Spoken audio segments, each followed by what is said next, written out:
Sun Life Stadium here in Miami, Florida. Josh Johnson and the Florida Marlins have just taken the field as the Phillies are preparing for Game 2 of this series, but also Game 5 of this road trip. Let's take a look at Charlie Manuel's starting lineup, brought to you by Xfinity, only from Comcast.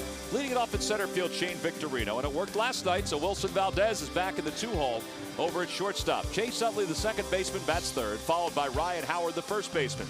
Jason Worth, after a night off, is back in right field, batting fifth. Raul Ibanez hits sixth. Juan Castro making his first start at third base tonight. He'll bat seventh. Carlos Ruiz will hit eighth. And batting ninth at pitching is right-hander Roy Halladay, and he will face Josh Johnson for the second time in his career. Well, Josh Johnson is some kind of big-time pitcher. In fact, this is fun tonight. You have two guys that are very similar. They're big, tall, strong right-handers who throw a lot of strikes and challenge hitters. And those are the numbers on Josh Johnson. He hasn't been scored on in a while. And you see his left-hand hitter's only 150, and that's because he has such a good breaking ball and changeup. Southwest Airlines scouting report, heavy, heavy fastball. He had Tommy John surgery. May have come back throwing even better after it. And he is one of baseball's best pitchers. And you mentioned he is a true horse out there on the mound. Well, and you also mentioned he hasn't been scored upon in a little while. He's got his last two outings without being scored upon. In fact, last outing, he didn't strike anybody out. It's the first time in his career. Meanwhile, Roy Halladay, well, he has been scored upon, but he's got an extra day's rest, and there's a lot of folks that think that that is really going to help him as he gets ready for tonight's ball game. So here we go, getting ready to get underway. Shane Victorino will lead it off. Victorino, who was 0 for 4 in last night's ball game, but scored a run, and it was a big one. They play in on the corners in the first pitch. A fastball popped up. Back at third, Hanley Ramirez, the shortstop, heads on over. And one pitch, one set aside here in the first. The scouting report on Josh Johnson is that he is going to throw strikes. And this Phillies team, which has been patient for the most part since the beginning of this year, may not be that patient the first time through because Johnson will throw strikes, but we'll see. Well, the problem with Josh Johnson is with all great pitchers is that when he gets too far ahead of you, he'll put you away because he has several pitches to do it, and he can strike out hitters. And so if you see a fastball early in the count, sometimes you want to attack it. Well, there's a fastball to Wilson Valdez, and he takes it inside. Charlie Manuel was saying before the ball game that he liked what he saw from Valdez in the number 2 hole last night, so he figured he'd give it a try one more night. Lucky McDonald's Phillies home run jackpot contestant is Ben Baj of Philadelphia. Phillies hit a home run in tonight's ball game, and Ben's going to win a whopping $500. That's the next streak the Phillies have to get over, is hitting a home run. They haven't hit one in 36 innings. We got a lot of bad numbers lately, huh? Yeah, but they're getting better. Yeah, I get rid of a few of them last night. 2-1 pitch, a fastball on the inside corner. It's 2-2 to Valdez. Josh Johnson come out throwing fastballs. Now, I mentioned he will mix in a very good breaking ball and an outstanding changeup, especially left-handed hitters. Opposite way for Valdez. Wilson Valdez, when he was in the minor leagues, he compiled the career average of about 300 and was a top of the order kind of guy. And that's one of the reasons why Charlie Manuel thought, well, he could probably do it on the big league level. Maybe not every day, but at least for a few starts until Placido Polanco recoups from that sore elbow. And he doesn't know what he can get out of him, if anything. That's Charlie right now. You just don't know about Polanco, so I think he kind of goes into the game thinking he doesn't have him. 3-2 the count to Valdez. Toward the gap in left center field. That one is smoked, and Valdez is going to get at least 2 out of that one. Maven plays it in quickly, but Wilson Valdez is aboard with a lead, or with a 1-out double. Well, see, that's the difference between getting ahead of a guy and then getting into a hitter's count, no matter how hard you throw the ball. And what it was, a 3-2, and now he throws a fastball that he doesn't want to walk him. And watch where this pitch is, right down the middle. And he pulled it. Early in the count, he was defensive. He was hitting balls the other way because he was late, worrying about some other stuff. But in this case, Johnson throws a fastball, and he hit that thing hard. So a runner in scoring position for Chase Utley. Chase was 0 for 3 last night, but he really had a heck of a game. Defensively and on the base paths. Stole a base, scored a run, drove in a run with a ground out. And he's got a chance to give the Phillies the early lead here in the top of the first. Johnson has thrown all fastballs so far. There's Placido Polanco. Charlie said he re-aggravated that elbow, which bothered him for the end of April, the first week of May, the other day when he made 2 plays at third base, one reaching up and one reaching out.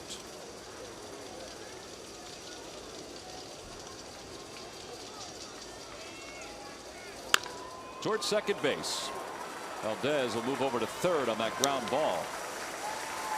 And 2 outs as Dan Uggla throws out Chase Utley. Tambourine night here, or whatever it is. You know, people kid around and say, what would you do if you were commissioner for a day? You wouldn't have tambourine One thing night? I would outlaw, any giveaways that make noise. Sounds like a horde of locusts running around here, huh? It's only going to get worse. Well, with 2 away, Ryan Howard is the batter. Ryan is 8 for 24 against Josh Johnson in his career. 4 for 6, as you see, with runners in scoring position. He's got Valdez over at third. 4 for his last 6. And he takes a pitch inside. It's 1 ball and no strikes. Ryan so far this year is tied for 5th in hits and tied for 5th in singles with 41. It's kind of odd to see him sitting in the top 5 in singles, and he loops that one towards straightaway center, but Cameron Maben comes on, makes the grab, and the Phillies strand a runner at third here at the top of the first. No runs, 1 hit, 1 man left in scoring position.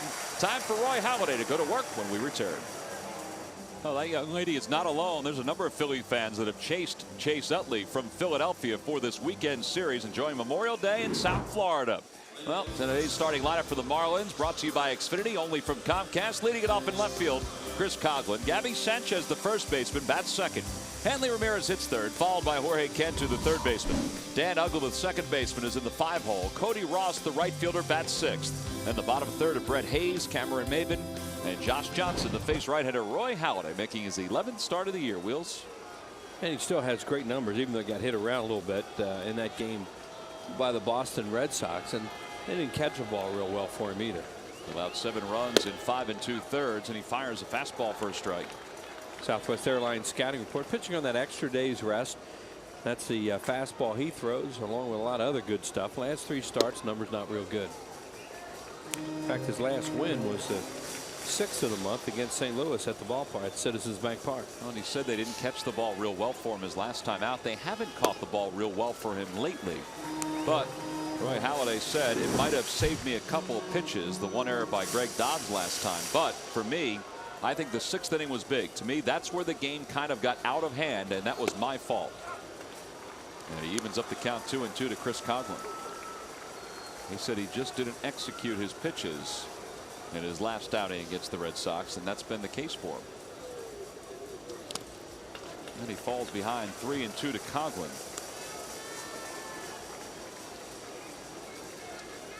Gabby Sanchez waits on deck.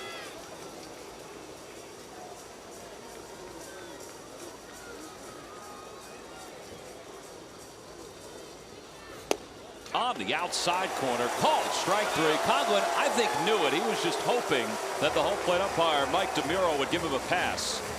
1 gone here in the bottom of the first. The pitch looked like he was headed towards the outside corner. That's what he called it. Coghlan tosses the bat away because he thinks he has a walk. Carlos did a nice job of freezing that. You know, that pitchers really appreciate catchers that sit nice and still like that. And he even moved a little bit, but it didn't look like it, I wouldn't think, to the home plate umpire, because there was very little movement in his hand there. Mike DeMuro is the home plate umpire. Tim Welke's at first. Jim Reynolds is at second, and Bill Welke's around at third. Mike DeMuro, whose dad was a major league umpire.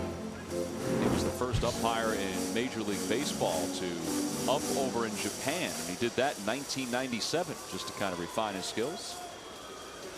Swing and a miss and a breaking ball, and it's 1-2.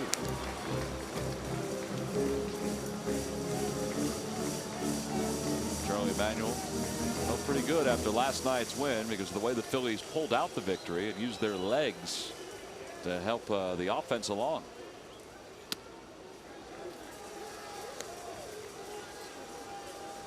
And Charlie's had to answer a lot of questions about Roy Halladay over the last week or two because of his number of pitches that he's thrown over his last few outings. And Roy Halladay said, from the horse's mouth, the number of pitches that I've thrown doesn't and didn't affect me. It was a matter of not making good pitches. And he was talking more about his last outing against the Red Sox and maybe his outing before. I think the other 2 times in his career he threw a lot of pitches like that. He threw shutouts after them. So, you know, end of story enough, Uncle. Reaches out and pops it foul, and it remains 2 balls and 2 strikes.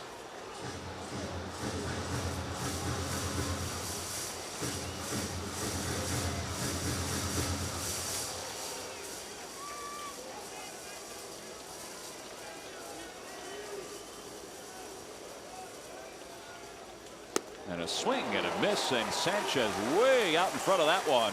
There's another curveball from Halladay, 2 away. He threw a good breaking ball there, 2-2 to get him. He threw him a good changeup earlier in the count.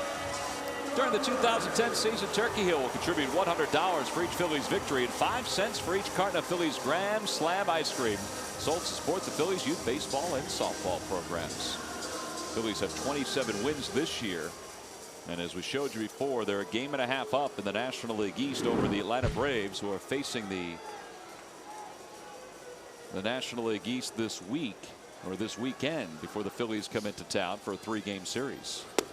And a fastball to Ramirez is low, 1 ball and no strikes. Henley Ramirez is hitting .302 with 8 home runs.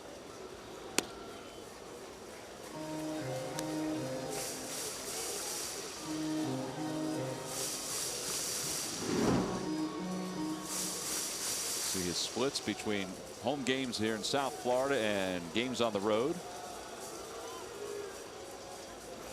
And a swing and a foul tip. It's 2-1. By the way, I said the Braves are facing the East. They're facing the Central. They're facing the Pittsburgh Pirates this weekend. Yeah, as they did last weekend, and they've won 3 out of 4 from them. They lost on a walk-off home run the final game of the series in Pittsburgh. 2-1 the count to Ramirez. And now Roy Halladay has fallen behind 3-1. Quite a few pitchers falling behind all 3 hitters so far, which is not like him, but he's come back to strike both of them out. First 2 guys.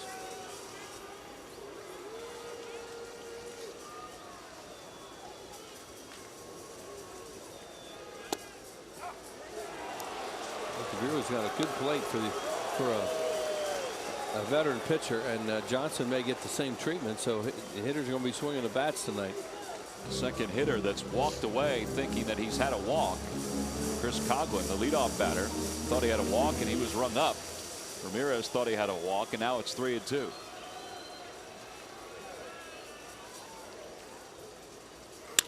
Towards second base, hit hard, but it skips right on to Chase Utley, who throws over to first, and Roy Halladay has a 1-2-3 first inning. Easy inning for Halladay, not from a pitch count standpoint, but he works it, nothing across.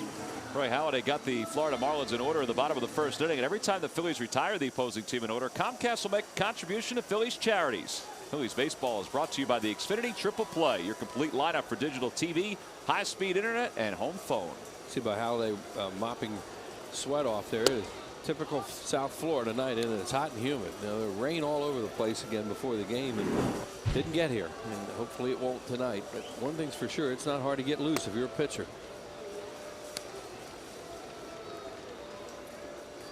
Josh Johnson has enjoyed his time here in South Florida. See the conditions up above, some clouds in the area. Oh yeah, it was raining really hard. It looked like about 5 miles from here. Black, and you can see the rain, but it just stayed there. That's a good thing. Oh yeah, very good thing. We had a little rain in last night's game, but it really didn't affect what was going on the field. They never did take the cover off the tarp. Back toward the mound, under the glove of Johnson. And Jason is retired to start the second.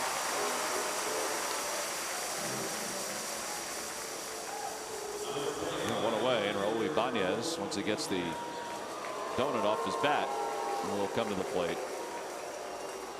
Raul was 1 for 4 in last night's ball game, and he hit a triple that drove in Ryan Howard for the Phillies' first run in their last 30 innings. See what he's done against Josh Johnson during his career. Wasn't up here with you guys in that habit. Look, looked like Maven took a funny route to that, and the ball skidded. Yeah, the wet turf seemed to cause that ball just to fly right on by him. But I agree with you. He probably didn't go at it. His angle wasn't that great. Well, here it is. So you decide. Yeah, it's hard to tell at that point where it picks it up where he started, but the ball did hit that wet, and that's fast turf here anyway. And when it hit it, it scooted. It almost looked like AstroTurf.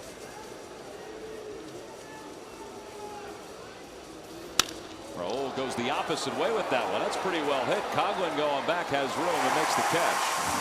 Pretty well hit, but it was down toward the end of the bat. And they're 2 away.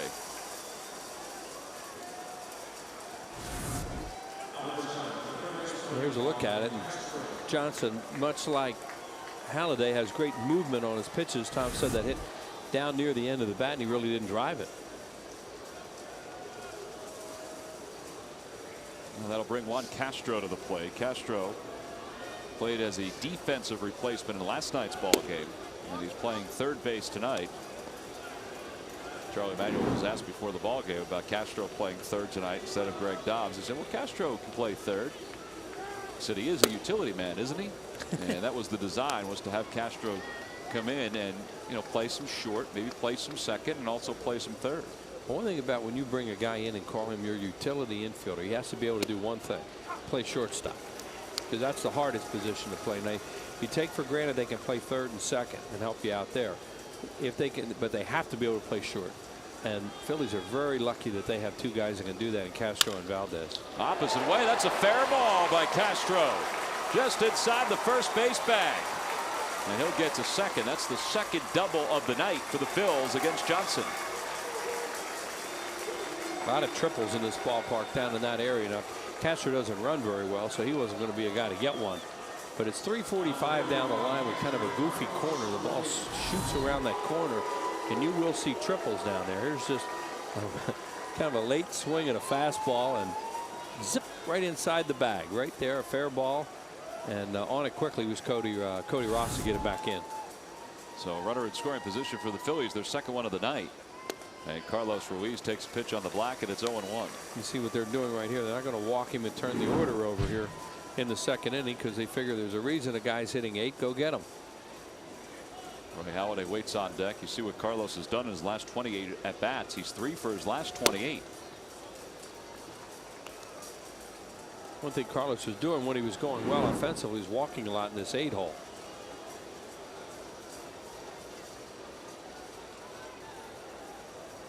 Freddie Gonzalez decides not to walk him intentionally. There's a broken back ground ball toward the middle, backhanded by Ugla. One hop throw, not in time. Infield single for Ruiz. Over to third goes Castro. Boy, that ball could have just snuck on through. The Phillies would have had a run, but Ugla did a nice job getting to that ball. It wasn't that hard. Right, Ugla's main concern there is to make sure the ball doesn't get through so the run scores. And then he saw he had a chance at an out, so he bounced it over there and almost got Ruiz. Here's a look at it. Ugla's really improved as a second baseman. Makes a real nice play there. Carlos obviously safe, but when it went up the middle, you thought, you know, maybe it can trickle through. So Castro leads off third. Ruiz leads off first. Roy Halladay the batter, and a swing and a miss, and it's 0-1. Roy Halladay's trying to find his way a little bit in the National League offensively, and it's going to be tough. And look out over that first base dugout if he makes contact. 4 for 33 this year at the plate. And he's behind, no balls and 2 strikes. Listen, he hasn't seen cheese like this in the National League so far. I mean, obviously in his career, and I'm sure he's seen guys throw like Johnson, but there aren't many. Right, thinking last time out I saw a knuckleballer. That was a little different.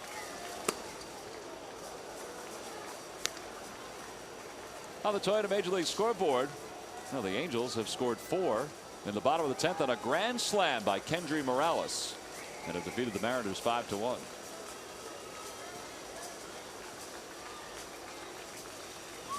Swing and a miss, and Halladay is down on strikes, and Josh Johnson strands another one over at third. He picks up his first strikeout. Phillies strand 2. We go to the bottom of the second in a scoreless game. Bottom of the second, scoreless ball game. Phillies have had some base runners. In fact, they've had a couple of runners over to third. And youngsters not only hoping for a Phillies win, but also a souvenir. They know that the warm-ups are about to end for Roy Halladay, and they're thinking maybe there's a ball coming in from the infielders that somebody will toss up into the stands. Halladay in the first struck out 2, but he threw 19 pitches.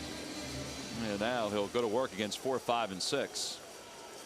Still looking, still looking. Nope, doesn't look like they're going to get one. Not all right, not this time.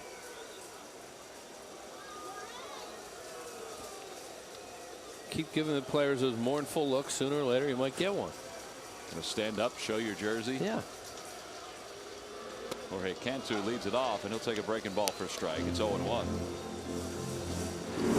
Cantu's 5 for 15 on this homestand for the Marlins, which included the series against the Braves.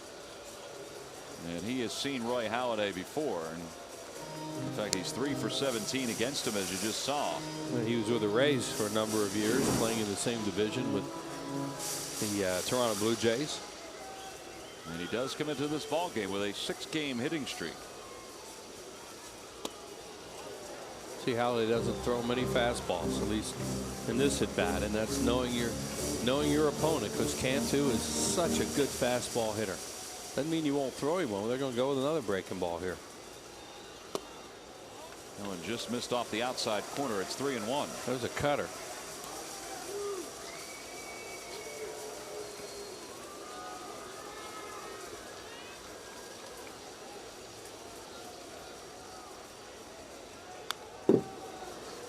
And he came back with a fastball. Yeah, another cutter. The same thing.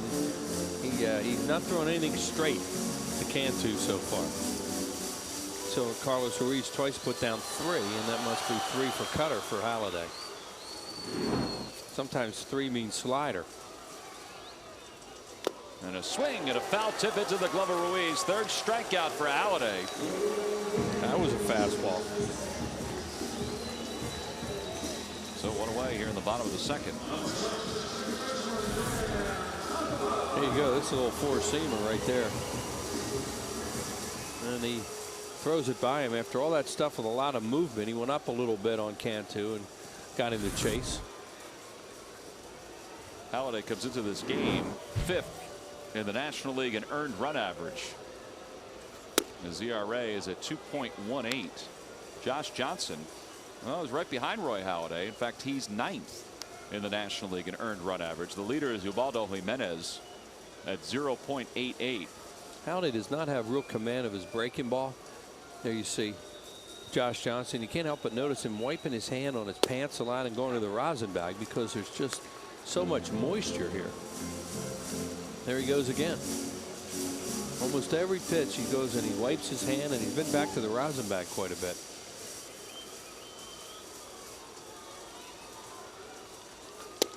A curveball in there for strike 2. 1-2.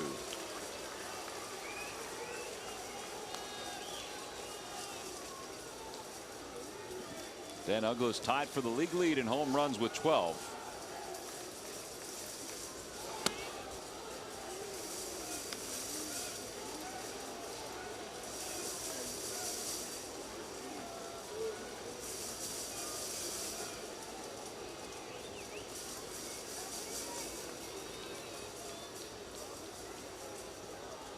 Swing and a miss and another curve. And that is the 4th strikeout for Halladay. Another great fastball hitter in Dan Uggla, and he wasn't going to see them. After the game, get all the highlights from tonight's game, plus expert analysis from former Philly Ricky Metallico on Phillies Postgame Live, presented by Sloan Toyota, right here on Comcast Sportsnet. I would think Ricky is loving this matchup between Josh Johnson and Roy Halladay, particularly when Halladay is delivering like this. Well, it's another curveball, and he threw Uggla a couple of them, and they were the best curveballs he's thrown so far. There's Cody Ross, who whacks the first pitch from Halladay to third. Castro throws across the diamond. And Halladay needed that. A 1-pitch at bat by Cody Ross. 2 strikeouts and a ground out. He's retired the first 6. We go to the third. 0-0. Oh, Wheels, your friend Shabaka's at the ballpark, and that can only mean one thing. It's time for the Dodge Stuff the Fans trivia question. Log on to Phillies.com. Go to the fan forums section for all the information. And please submit your answer on the subject line. The question is, can you name the athlete who played for a World Series and an NBA championship in the 1950s? Probably not. All right, well, we'll see. We'll find out in the 7th inning. It's got to be hot in that Chewbacca uniform. What's a Chewbacca? Did you ever see Star Wars? No. Sorry. Well, it's kind of a cult movie. Not many people saw it. No, I think a lot of people saw it. I think I would probably be in the minority. Jay Victorino leads things Sorry. off. We will get you the Star Wars gift pack for Christmas this year. We'll get it in Blu-ray. It would be great with that surround sound. I have a feeling I have it at home. Victorino skies it. Left center field. Cameron Maben calls off Chris Coughlin. And there's one out here in the 3rd. Well, if that had been somebody in a Davy Crockett outfit, I'd have known it. Right, and then you would have been in the minority about that, right, too. I said that was Fess Parker. You know he just died? I didn't know he just passed away. Yes, unfortunately, Fess did. Born on a mountaintop in Tennessee. Did he die on the mountaintop in Tennessee? I don't know. I can't go that far for you. Probably died in the Hollywood Hills. Probably. Wilson Valdez doubled his first time up. And he takes a fastball in. 1 ball and no strikes. Phillies have 2 doubles tonight against Josh Johnson, who surprisingly went through his entire game last time out without a strikeout. This guy is averaging a strikeout per inning, and he didn't have one his last time. That is surprising, and he threw 93 pitches without a strikeout. That's hard to do, even in an American League park and an American League game the way that he did, because he pitched that game Sunday in Chicago. And there's his line from that ball game, and yes, he did get the win as the Marlins defeated the White Sox. As Valdez lines one to center, and he's going to have his 2nd base hit of the night.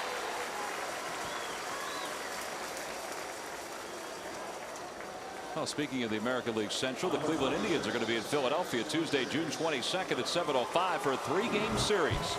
2 night games and a day game. See a couple former Phils on that roster, including Lou Marson, Jason Donald. Order your tickets now by logging on to Phillies.com. There might have been a time where we would have told you, come see the Indians. You'll see CC Sabathia. You'll see Cliff Lee. They have kind of broken that team up that was pretty successful and in the postseason just a few years ago.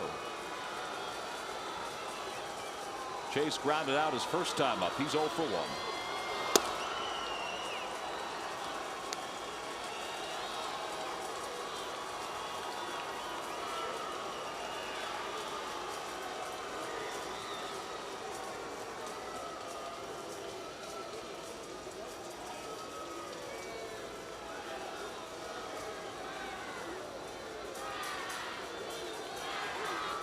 Toss over, and Valdez back standing. Josh Johnson is one of 2 Marlins players that the Marlins front office has really locked up for the future and have locked up for their new ballpark in 2012. The first was Hanley Ramirez, and then Johnson this past offseason signed a 4-year $39 million contract that is guaranteed. There's a lot of speculation that he would eventually leave the Marlins sooner rather than later, but Jeffrey Loria, who's the owner of the Marlins, who you see right there, and his front office staff decided that they needed a foundation to go into that new ballpark and a foundation in their rotation, and this guy is a mighty big foundation. And he fires a fastball for a strike to Chase. Well, he's a true #1 pitcher, that's for sure. And you see winning percentage for Marlins career leaders Josh Johnson. Not even close. Right there, and he has tremendous numbers here in this ballpark. He's 4-0 with an ERA of 1.80 in his last 6 starts here at this ballpark, and that's just the beginning.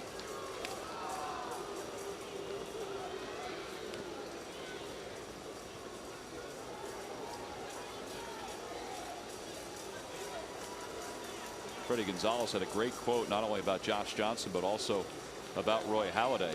He said, 2 guys who have a great work ethic. As Chase bounces it foul, just foul. Yeah, you don't get this good by just showing up.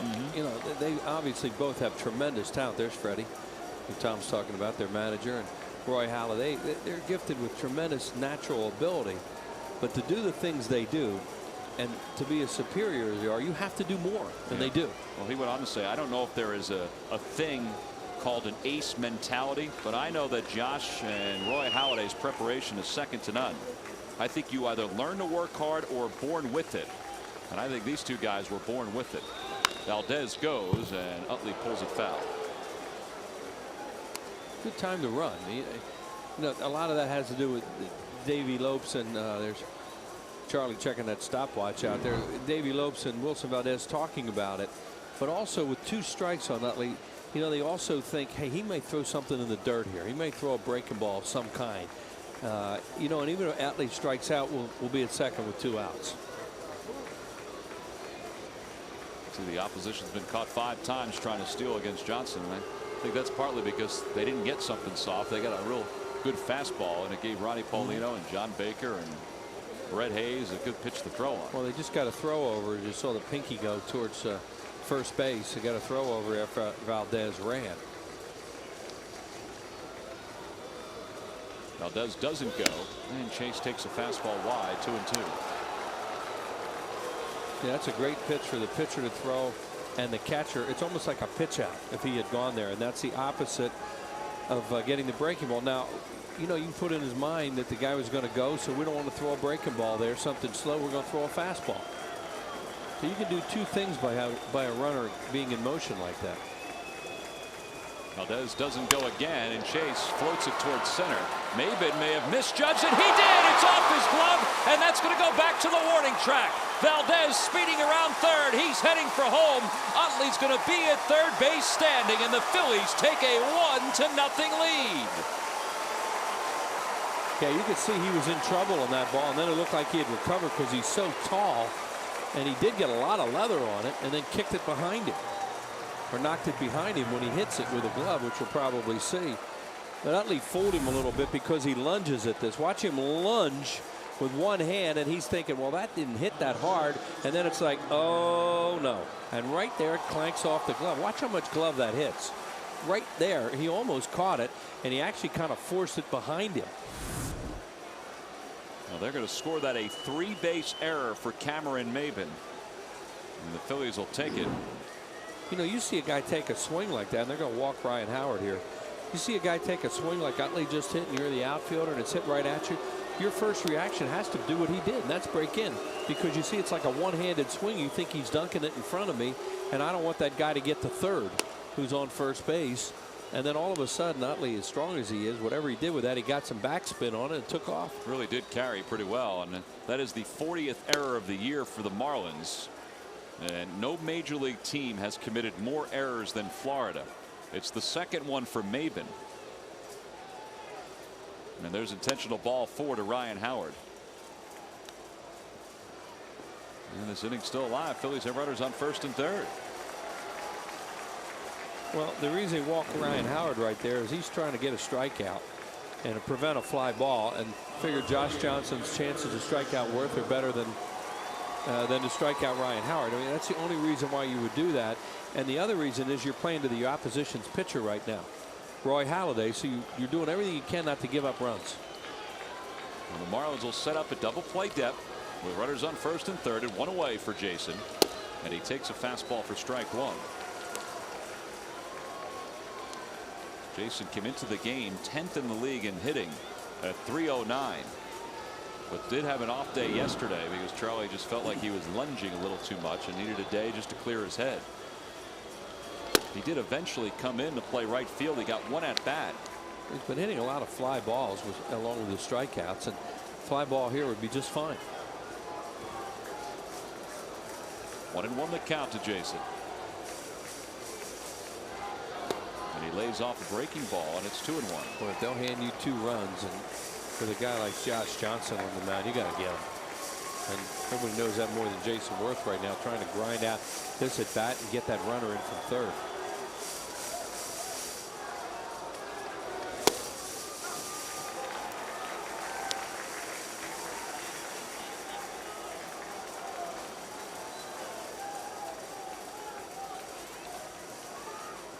Jason, Ryan Howard, and Shane Victorino all tied for the team lead in RBIs with 33.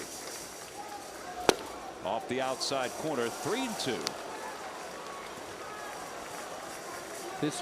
I don't think you run here because Jason Worth isn't a guy who grounds into double plays. He's more likely to strike out into one. Ryan does not have a big lead off first. He doesn't go, and a swing and a miss. 2 outs.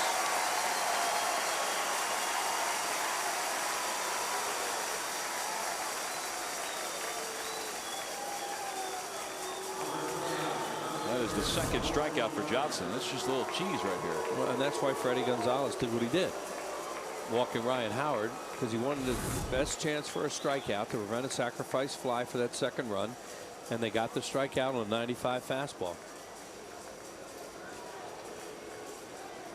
Phillies have gotten a run in this inning.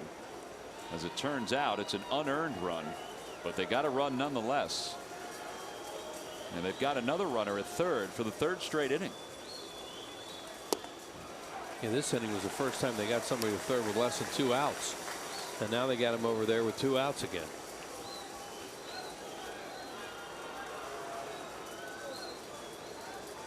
No balls, 1 strike to count to Ibanez.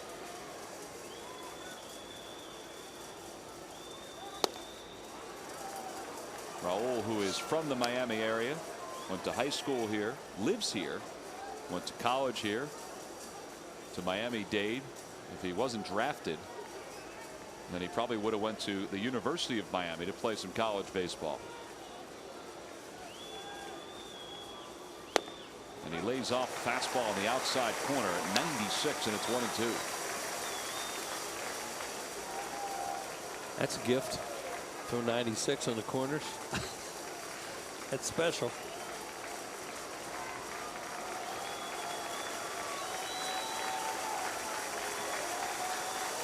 And a swing and a miss at a breaking ball. And Ibanez is strikeout victim number 3 for Josh Johnson. But the Phillies get a break on a ball hit by Chase Utley off the glove of Cameron Maben. Back to the warning track, and that gives Wilson Valdez plenty of time to score the game's only run. Phillies baseball is brought to you by Acura. Acura Advance. By Xfinity. It's TV, phone, and internet reinvented from Comcast. By Thomas Jefferson University Hospitals. Call 1-800-JEF-NOW. And by your Quality Plus Ford dealers. A beautiful sunset here in South Florida. And it is gorgeous right now. And the Phillies lead at 1-0 as we go to the bottom of the 3rd. Roy Halladay will face the bottom 3rd of the order. Brett Hayes, Cameron Maben, and Josh Johnson. Hayes, who was called up from AAA to replace John Baker, who was put on the disabled list. He was hitting just .220 in the minor leagues with a home run. He is hitting .286 here in the big leagues. And that one's off the end of the bat. A soft pop up right toward Chase Utley. And 1 out here in the 3rd. You know, it's pretty special to be a major league pitcher, which obviously Roy Halladay and Josh Johnson both are. But to not only be a major league pitcher, but to be a number 1 on whatever team you play on. And that means that you get a chance to pitch in all the big games, but you also get a chance to pitch a lot of times against the other team's number 1 pitcher. And Roy Halladay has done that throughout his career. I was watching the other day when they were playing the Mets, and he evidently has been matched up with Santana quite a few times. And that's a one-on-one. Maben hits it in the air to right center field. Shane Victorino got a late start, but Jason Worth is there, and Victorino crosses behind him to make the catch. Worth just let it go by because he heard Shane calling. 2 outs. Usually the bigger of the 2 outfielders will stay there and make the grab. Whoop. Wow, that was cool. That was clean shaven right there.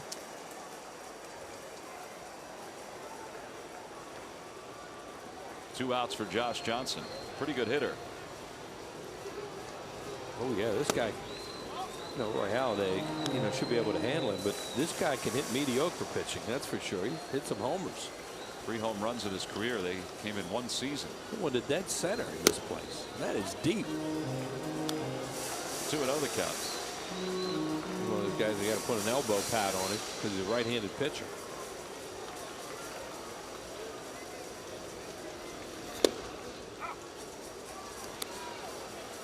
Last year, Roy Halladay matched up against the other team's #1 a number of times when he faced the Yankees or faced the Red Sox.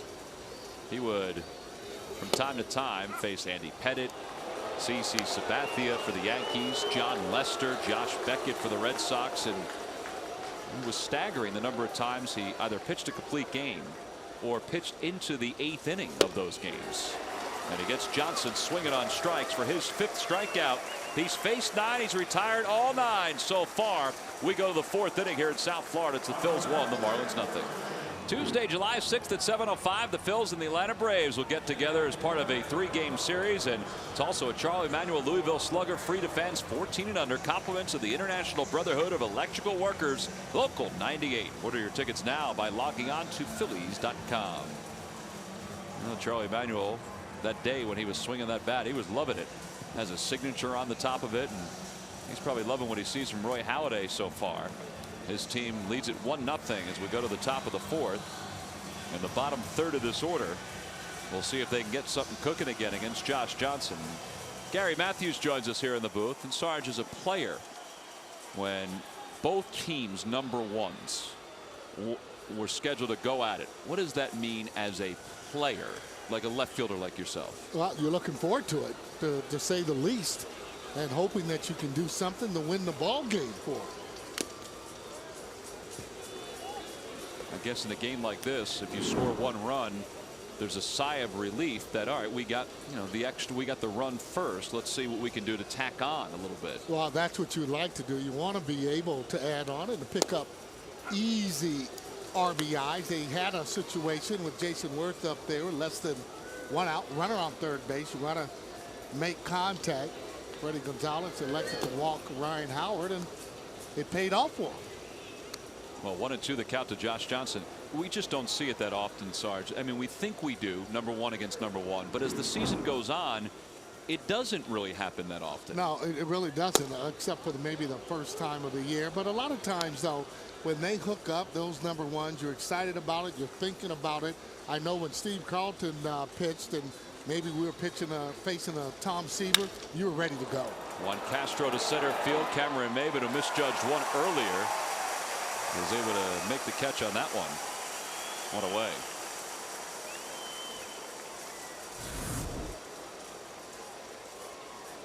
A solid little contact there. Now, he did lose his feet just a little bit, but recovered on that one. That one not carrying as much.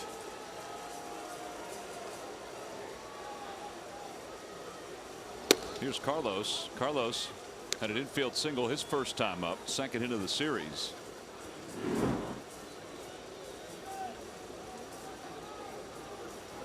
And it's 2 balls and no strikes. I don't know how Steve Carlton was the day of or the day before a start. I know he was a very intense individual, but we've said this before, as Ruiz drills one to left field, boom, right off the wall. He may get a long single out of that one, if for the only reason being that he hit it so hard. Well, that ball hit like a bullet off the wall.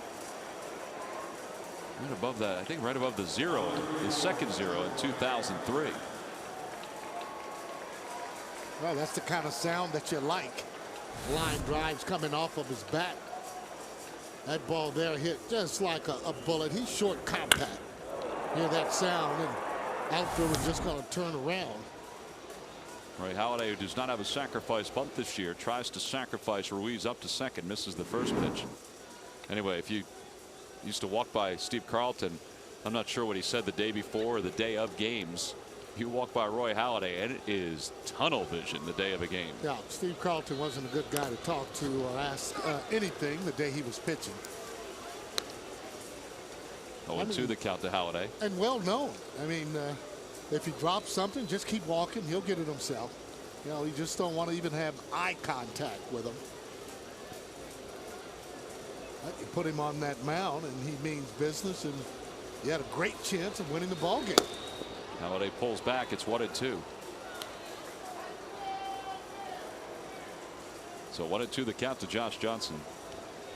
I guess that's okay though, Sarge, if the pitcher is that good, if he's that prepared and is looking forward for the task at hand, you kind of let him be a little quiet. Well, you let them be a little quiet, and they're a little more temperamental than most. Halladay misses that one, and he's down on strikes. 2 outs. So 2 away with a runner at first and back to the top of the order. And Roy still looking for that first sacrifice bunt. Now Josh Johnson is a little different. He's intense, but you know, he talks a little bit more on the day of a game. Greg Maddux used to talk all the time on the day of a game, didn't he? Greg well, didn't really talk a whole lot. John Montefusco, the Count, used to talk all the time. I mean, he would actually go to the batting cage when the opposition was hitting and tell him that he was going to strike him out. He did that against the Phillies, as a matter of fact. And this was on that team. Greg Lazinski was on the team. Schmidt was on the team. Off speed pitch for a strike. It's 1-1 to Victorino, who's 0 for 2. I find that surprising that a pitcher of the day he would pitch would do that. Oh, he would. And he'd come in and say, hey guys, all I need is 1 today. And that would work at times. I was going to say, did you believe him? Sometimes, yeah. He said it against the Big Red Machine, and we had to hold on for a 10-9 victory. Guess he needed more than that 1 run. Maybe he meant he only needed a 1-run lead. That's exactly right. 1 ball, 1 strike the count to Victorino. And he pops it up. Almost the same spot that he hit the ball in the first inning. Cantu, though, this time makes the call and makes the catch. Phillies do get a 1-out base hit by Carlos Ruiz. He's stranded at first. We go to the bottom of the 4th. It's 1-0 Phils. Phillies baseball is brought to you by WB Mason. Who but WB Mason for amazingly low office product prices. By Suzuki and the amazing Kizashi Sports Sedan. By Southwest Airlines. Go to southwest.com. Grab your bag. It's on. And by Coca-Cola, the official soft drink of the Phillies. Last of the 4th, Phillies lead at 1-0. They've had base runners against Josh Johnson. The same cannot be said for the Florida Marlins, as Roy Halladay has struck out 5 through the first 3 innings. And after throwing 19 pitches in the first inning, well, he has thrown just 21 in the last 2. And he'll begin against the top of the order, Chris Coughlin. He struck out looking his first time up. And the first pitch is on the outside corner for a strike. It's 0-1. Yeah, Roy Halladay talked about hitting his spots and saying it didn't matter how many pitches he threw. He just wasn't hitting his spots in the other games. Towards second base. Chase stays down on it. 1 away. Email, text, Twitter, and Facebook. 24/7 CSNPhilly.com is your best source for the latest news on Phillies teams. When and where you want it, be the first to know. Text alerts to 53695 or sign up for alerts at CSNPhilly.com. Well, tonight you can not only get your Phillies alerts, but you also can get your Flyers alerts. As game 1 of the Stanley Cup Finals between the Flyers and the Chicago Blackhawks is scheduled for today. Gabby Sanchez pops the first pitch foul just in front of us and out of play. I would think there are a number of Phillies fans / Flyer fans who will be getting their alerts here at the ballpark. That gentleman.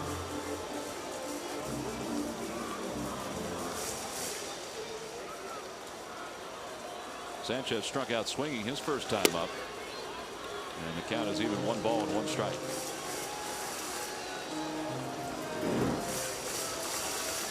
Did you happen to get one of the giveaways today? I did not get a tambourine. I did see one last night towards center field. Victorino moves back a few steps, 2 away. I have to admit, like you, I've seen a number of giveaways over the years. I don't think I've ever seen a tambourine giveaway, Sarge. Well, likewise, and might be one of the giveaways that we could actually give away, if you will. I mean, come on.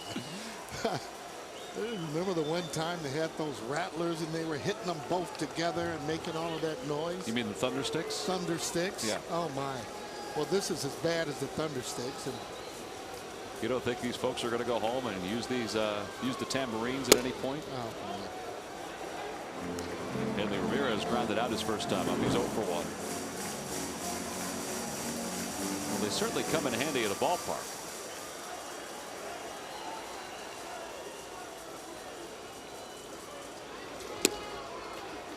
Well, if you don't like the tambourines and the way they sound or the thundersticks, then you would not have played very well over in Japan. No. Maybe not.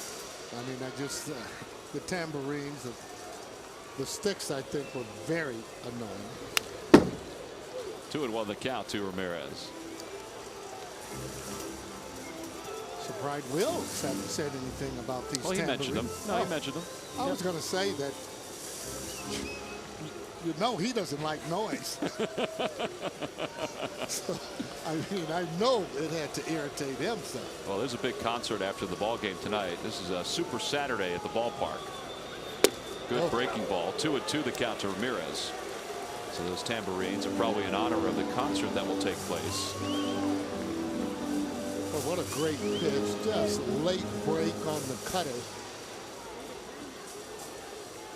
Later the break. Better for the pitcher because it fools the hitter. Pop up. Right side. Foul territory. Howard is over. Does he have room? And he runs out of room.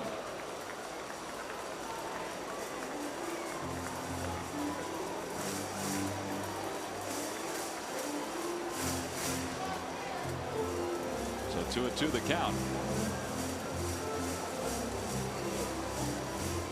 Guy has a ball, a glove, and a tambourine. So your thought is, what's wrong with this picture?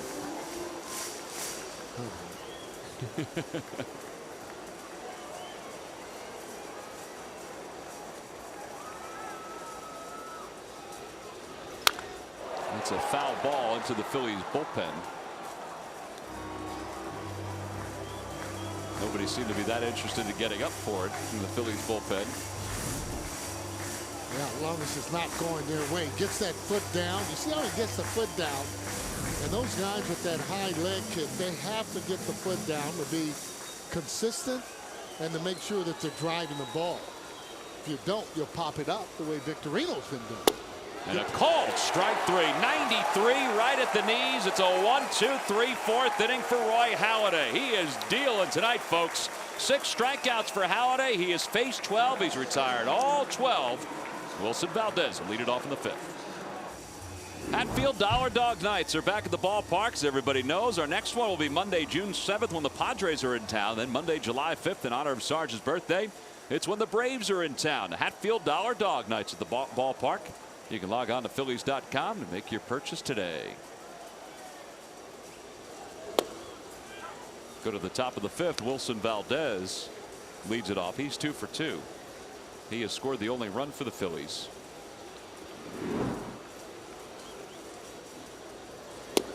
Sarge, before the ball game, Charlie Emanuel was talking about Wilson Valdez being at the top of the order, and he said, well, you know, he's a 300 hitter in the minor leagues, and then Wilson said, I used to be at the top of the order in the minors. Does it carry over the same concepts? No, because different hitters will hit different places once they get to the major leagues. You'll have guys that might hit third and good hitters that will be a leadoff hitter or hit maybe further back in that lineup.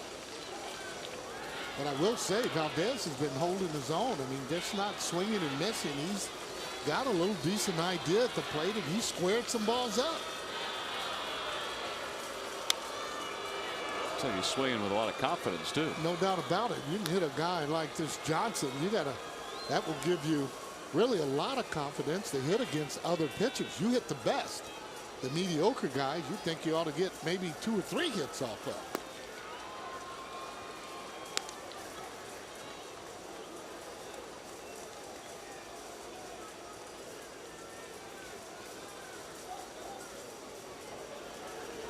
Valdez is down on strikes. One away here in the 5th inning. Well, both starting pitchers have been really good tonight. It's just a 1-0 game. Yeah, when they're around the plate, that's what's going to happen. And this is just paint. Both those guys are doing. We talked about that early in the open here today.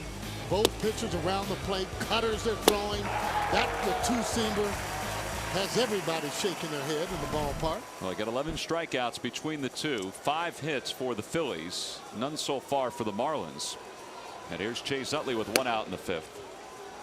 The big difference tonight is the number of pitches that have been thrown by the two starters. Josh Johnson, with 1 out here in the top of the 5th, has thrown 81 pitches. Meanwhile, Roy Halladay has thrown just 52 pitches. And you're trying to work the count just to make sure you can get the pitch count up on Johnson.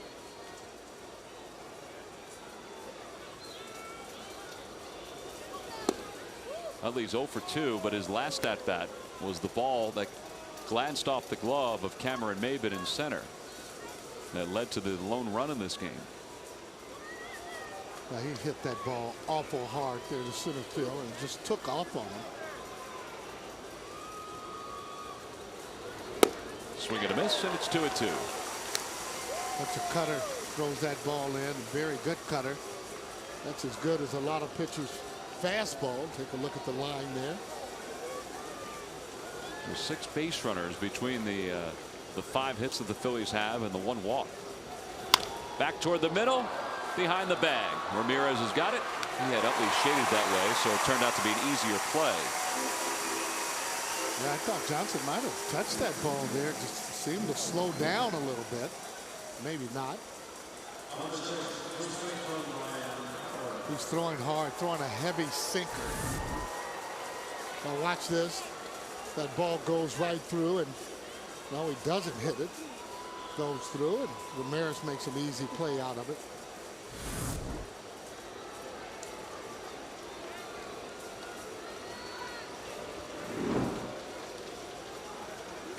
Yeah, these are the type of pitchers you get the opportunity to score a run or be able to get one. You got to be able to do it some kind of way. Get that bat on the ball. You're facing guys like Drysdale, Gibson, Koufax. You don't get those opportunities very often during the course of the game. Inside and low, 2-0 to Ryan Howard. I always marvel at why some of these pitchers like Josh Johnson and Roy Halladay, why they have trouble in that first inning or the second inning.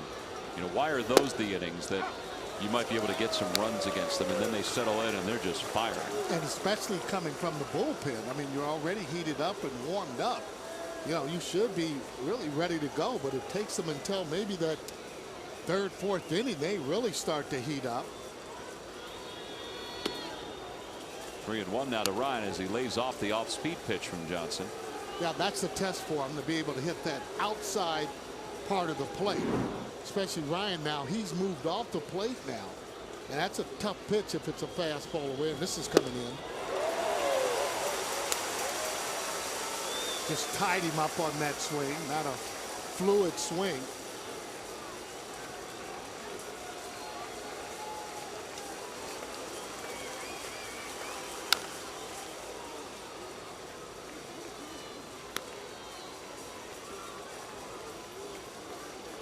Johnson varying the speeds on his fastball from 88 to about 96, throwing a two-seamer, a cutter.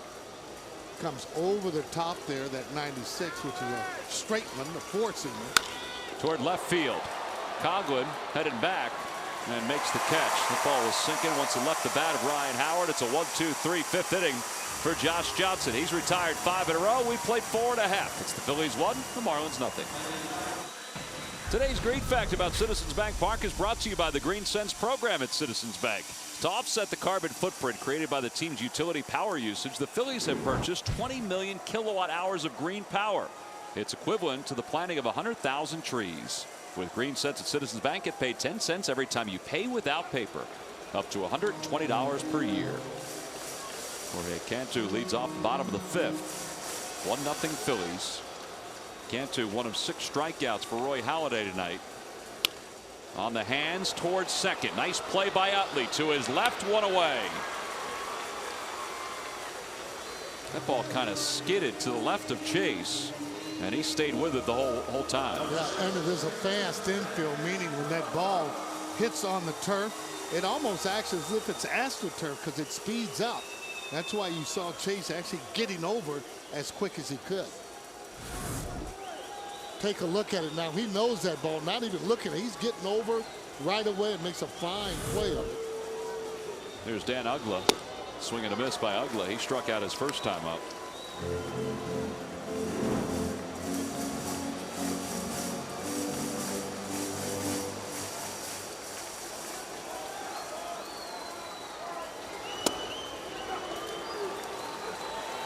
Well, right now he's just confusing these hitters with what he's throwing. Oh, got them all off balance. And a lot of the hitters of the day, they guess. So they're trying to guess along with Holiday.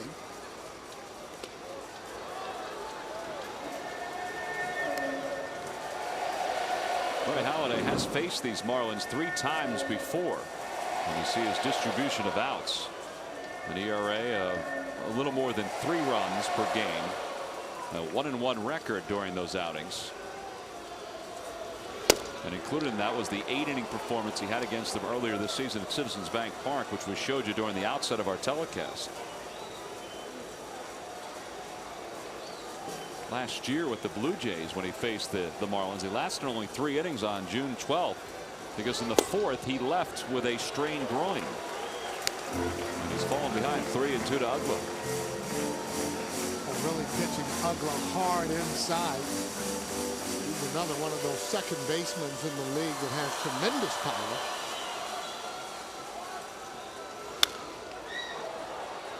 And he stays alive with that foul ball. Uggla not only is another one of those second basemen. Since 2006, he has more home runs than any other second baseman. Just 5 more than Chase. That's impressive. Towards straightaway center field. Plenty of room out there. Grand Canyon of center fields and 2 outs now in the 5th.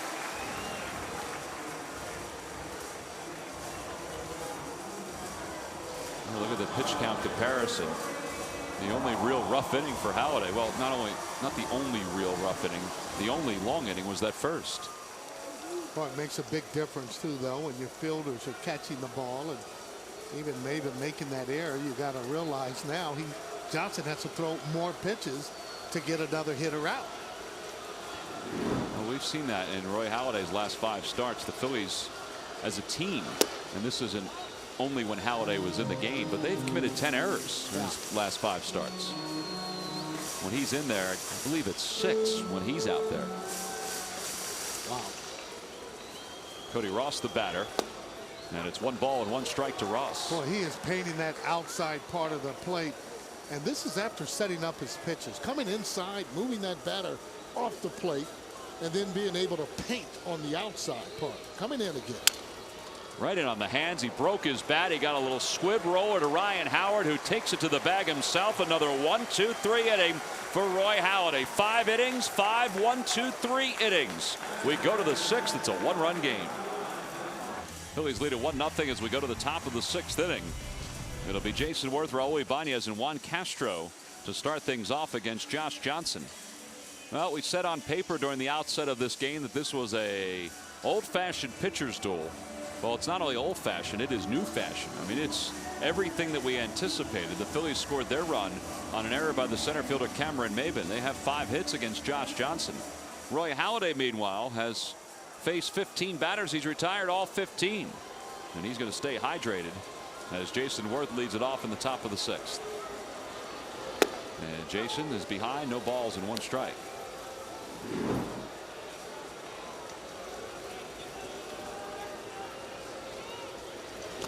Sarge, you and Milt Thompson are very good friends. You were a hitting coach for a number of years. You guys talk hitting all the time. When you look at Jason Worth, I mean, what do you see?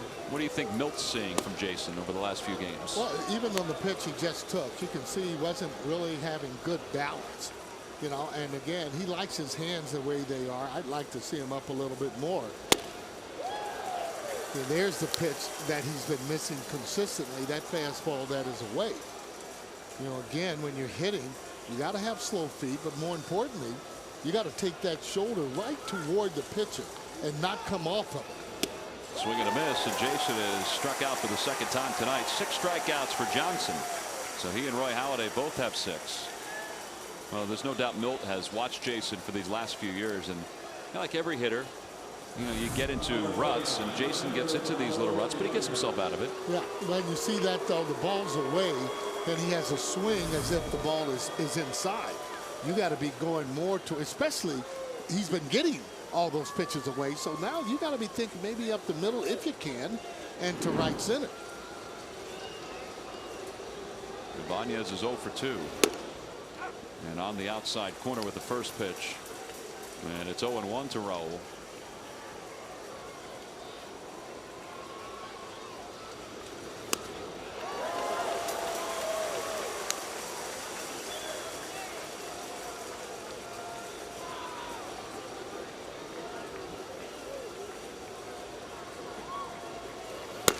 Outside, 1 ball and 2 strikes. There's that 95 again, reaching back. When you throw that ball 95 and you see it up there, now for a hitter, you said, okay, let me stay back or let me try and see the ball, and that's when you get that little off-speed pitch, and then you're thinking fastball trying to catch up to it.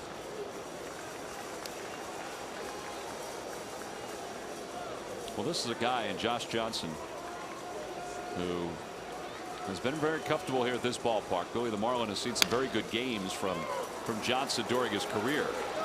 Johnson did not have a very good spring. In fact, his terrible spring carried over to really his first 2 starts this year. But since those first 2 starts, his earned run average is 1.70.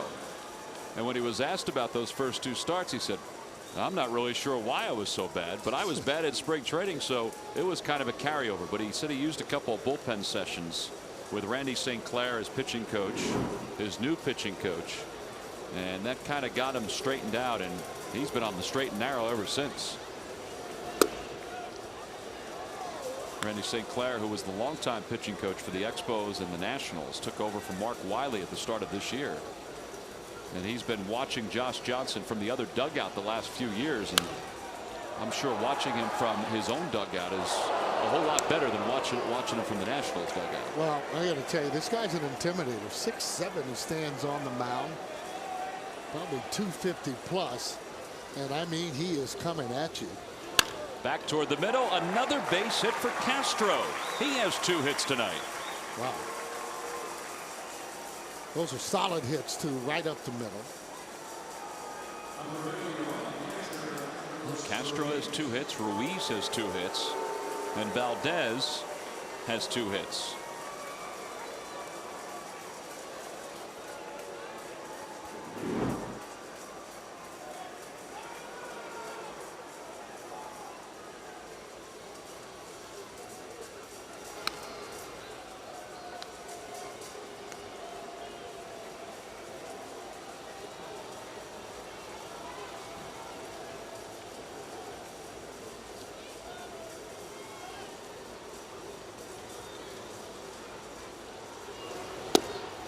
Down and away, 1 ball and no strikes to Carlos. Carlos reached on an infield single his first time up. Then he went off the wall and left. That was just a long single because he hit it so hard. The fact that he has 3 hits in the first 2 games of this series, though, maybe that's a good sign that he's starting to round back into similar form of what he had the first 6 weeks of the season. And you can almost tell with a hitter. He drove that ball. Good fastball by Johnson. He drove that in the left field. So he had to be able to get around it and see the ball well to do that. Well, Carlos, when he swings at those soft off-speed pitches going away, that's when he's having his problems. But he sits back, sees that ball there. He's pretty quick with the bat. May sound strange, but that's not the worst thing in the world for him to take a strike there. Oh no, he's smart. He's working the count and making sure he's trying to get that pitch count up. This is the 109th pitch of the night for Josh Johnson. And it's 3-1. There's Roy Halladay on deck. Should be a predictable pitch, meaning fastball, but he's got to make sure it's in his location. where he wants it. And that would probably be middle in.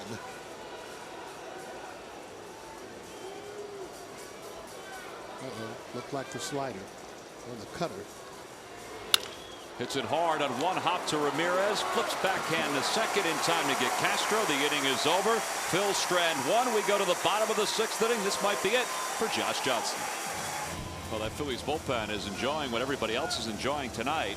Roy Halladay, who has not allowed a base runner through the first 5 innings tonight. He'll face the bottom third for the Marlins as we go to the bottom of the sixth inning. It'll be Brett Hayes, Cameron Maybin, and then the pitcher spot. And Tim Wood has just started to loosen up in the bullpen for the Marlins. Josh Johnson over 100 pitches through 6. Brett Hayes popped out softly to Chase Utley his first time up, 0 for 1. And he takes a breaking ball for strike one. It's 0-1.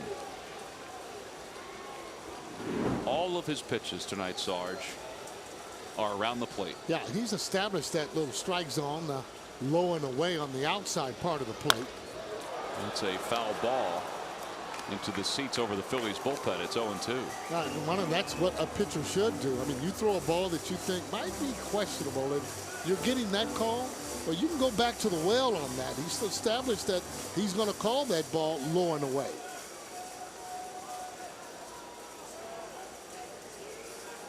No 2 pitch to Hayes. Swing and a miss. He got him on a changeup. Ruiz will fire to first. Another strikeout for Halladay. That's number 7. Well, this has been really impressive tonight. 1 out in the 6th inning. Now, this looked to be an off-speed pitch. Throws it right in the dirt. Might be that split that he throws. It did tumble down. Well, with 1 out, here's Maybin, who fly to center his first time up. 0 for 1. And he's showing bunt.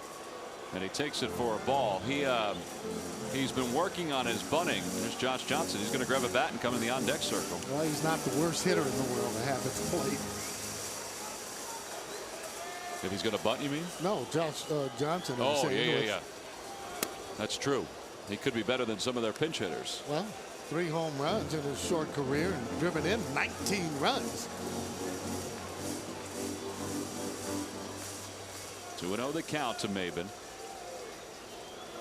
And a swing and a miss. He swung right over top of that ball. It was moving every which way. It's 2-1. Yeah, that's that mechanical swing that they developed on the tee there.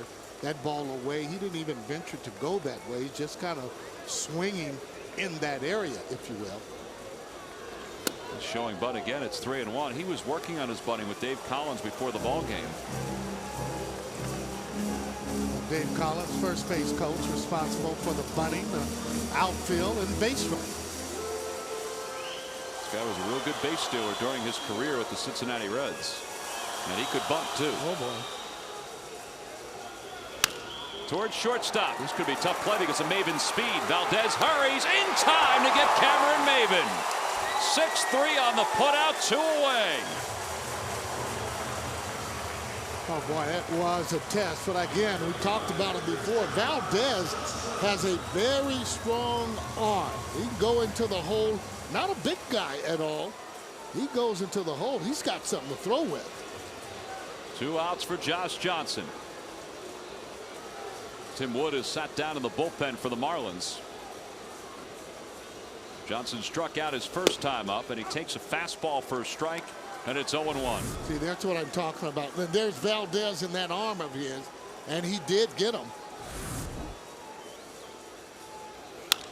In the air to left field, right at Raul Ibanez. He's under it, makes the catch. Roy Halladay has faced 18. He's retired all 18 tonight here at Sun Life Stadium. The Phillies will take a 1-0 lead into the 7th inning.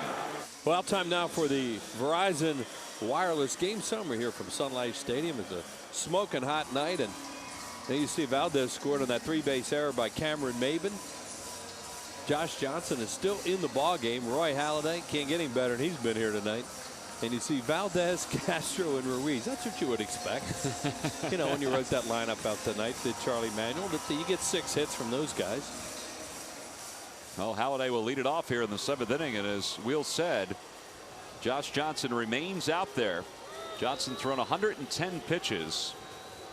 And his first pitch here in the top of the 7th is a fastball inside, 1-0. Yeah, Halladay to this point 74. 74 pitches so far. He has struck out 7 batters. Halladay has. Well, you could see he was really good early in the game. He ran some deep counts, but he had great stuff right out of the chute tonight. Down and away, 2-1 the count. Josh Johnson, the most pitches he's thrown in a game this year is 117. This is a guy who is coming off Tommy John surgery a couple of years ago. And they're extending him tonight, although they do have Tankersley up now, the left-hander.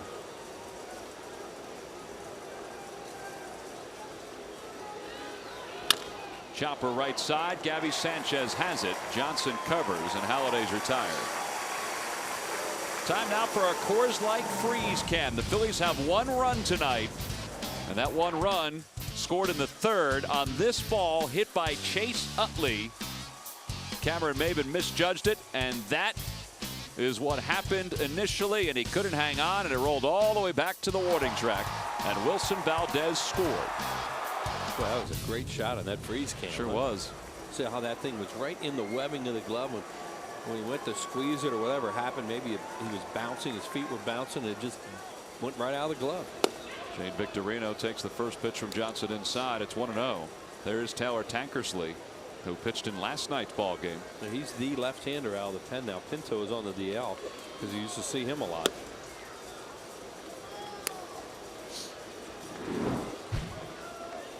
Looks like they're giving him 2 more batters for sure. You know, you have a right-handed hitter on deck in Valdez, even though he's hitting tonight. Then the left-handers come along.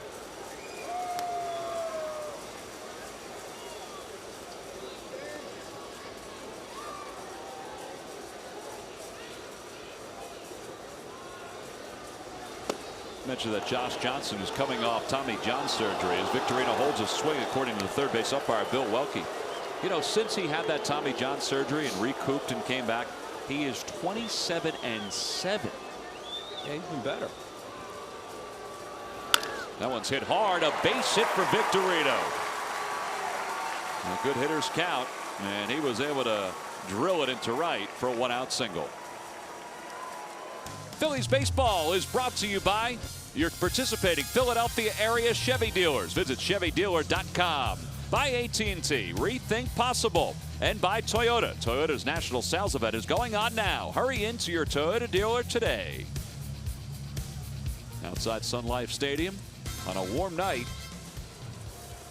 And Wilson Valdez is the batter. You know, the thing about Johnson, he's thrown 120. This will be 121 pitches. But he is still in the mid-90s with his fastball. Oh, yeah. You know, he's a big-time pitcher. We talked about what a horse he is, but you figure this is it. With the left-handed hitters coming in, Utley and Howard, and the left-hander Tankersley up, this is the last hitter I would imagine. Valdez is 2 for 3. And a chopper back toward the middle. Could be 2. Ugla steps on the bag. An easy double play. Josh Johnson faces just this one last batter and gets a double play ball. So he's through 7. It's time to stretch here at Sun Life Stadium. A 1-0 game with Roy Halladay having the lead. Time now for the Dodge Stump the Fans Trivia Quiz Answer.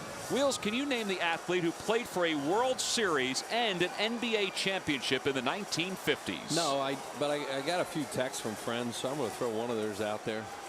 Gene Conley. Gene Conley would be correct. Wow. 57 Braves, 58-59 Celtics. I just want you to know I didn't know that.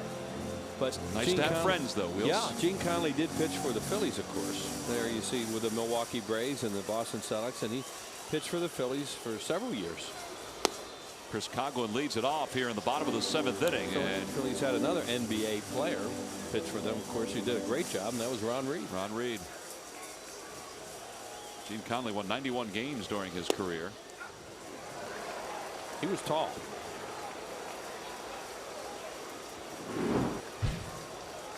He stood 6'8", 225 pounds. Oh, yeah, he's a big pitcher. 2-1 to Coughlin. Waved at and missed. It's 2-2. Coughlin is 0 for 2. He has struck out and he's grounded out. 1959 and 1960 in the Phillies uniform. 8 games in 1960 with the Phillies. 2-2 the count to Coghlan. On the outside corner, called strike 3. Coghlan didn't like that pitch in the first inning, and he doesn't like it here in the 7th inning. But it's the 8th strikeout for Halladay. You can see Demure had a big plate from the beginning of this game tonight, and that could be good for 2 tremendous pitchers like are out there in Josh Johnson and Roy Halladay.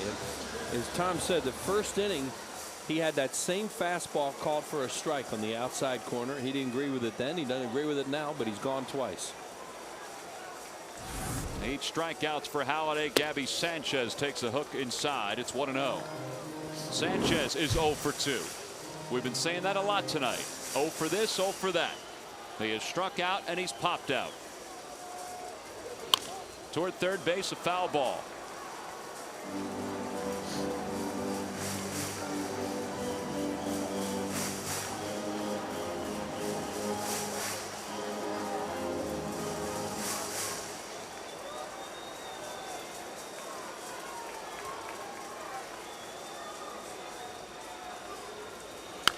Pop up to the right of home plate. It looks playable for the time being. Ruiz trying to track it, and it's back into the seats. And it's 1-2. Hey, a great item for all Phillies fans. It's called Phillies, an Extraordinary Tradition. It's a hardcover coffee table book. It's a definitive pictorial history of the Phillies, featuring over 400 photos plus rare pieces of memorabilia and original essays from Phillies stars past and present. Call 877-GO-PHIL. Stop by the Majestic Clubhouse store or get it online in the fans section at Phillies.com. The 1-2 pitch to Sanchez. Again hit foul.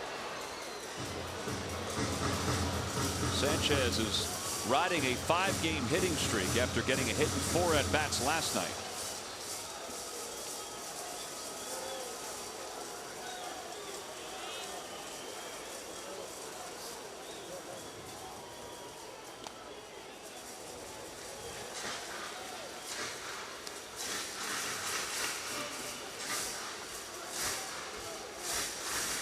Josh Johnson went 7 innings tonight, or has gone 7. He's allowed 7 hits and 1 unearned run. He's been outdueled by Roy Halladay. And it's 3-2 to Gabby Sanchez. There's Clay Hensley, pretty good right-handed pitcher who's loosening up in the pen for the Marlins. Josh Johnson, who said before the ball game, I think the key tonight is to not change anything that you're supposed to do. Toward left field. Pretty well hit, but playable for Ibanez. 2 outs here in the 7th inning. Somebody just threw a 3-2 curveball in this situation. Well, what did he say? The first start that he made? Right. That he throws his curve. It's his jam pitch. And it's a jam and surprise pitch. And you want to see a hitter who was surprised? Watch this. Watch Gabby Sanchez kind of double pump on this. Like, oh, that's going to be a strike. I got to swing at it. And so he got nothing behind it and just hit the weak fly ball to left field. And that was a strike right down the middle with a tremendous curveball. Hanley Ramirez is 0 for 2. He's grounded to second, and he is struck out looking. Halladay has struck out 8. He's mixed in ground ball outs, strikeouts, and flyouts tonight. And he delivers a fastball for strike 1 to Ramirez.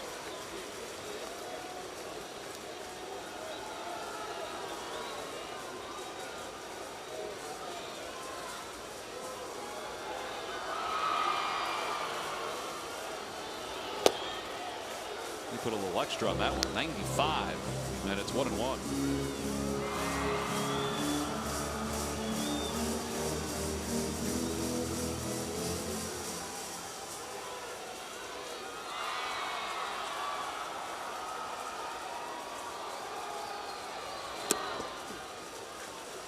That changeup makes it 2 balls and 1 strike to Ramirez. Ramirez, who last year led the league in hitting at .342. See him going that rosin bag. And I was talking about in the first 3 innings how much he's wiping his hand and going that rosin bag because it is so hot and humid here. After the last couple of outings, though, he probably likes this these warm temperatures. Inside, 3-1. He has had a handful of 3-ball counts tonight. Not as many lately as he had in the first inning. As Cantu waits on deck. In fact, he's had 6 3-ball counts, but half of them were in the first inning. Or 2 of the 3 were in the first. 2 of the 6 were in the first inning. 3-1 pitch to Ramirez. And he hits it foul. It's 3-2. That was ball 4. And you got Ramirez to chase the sinker, it looked like.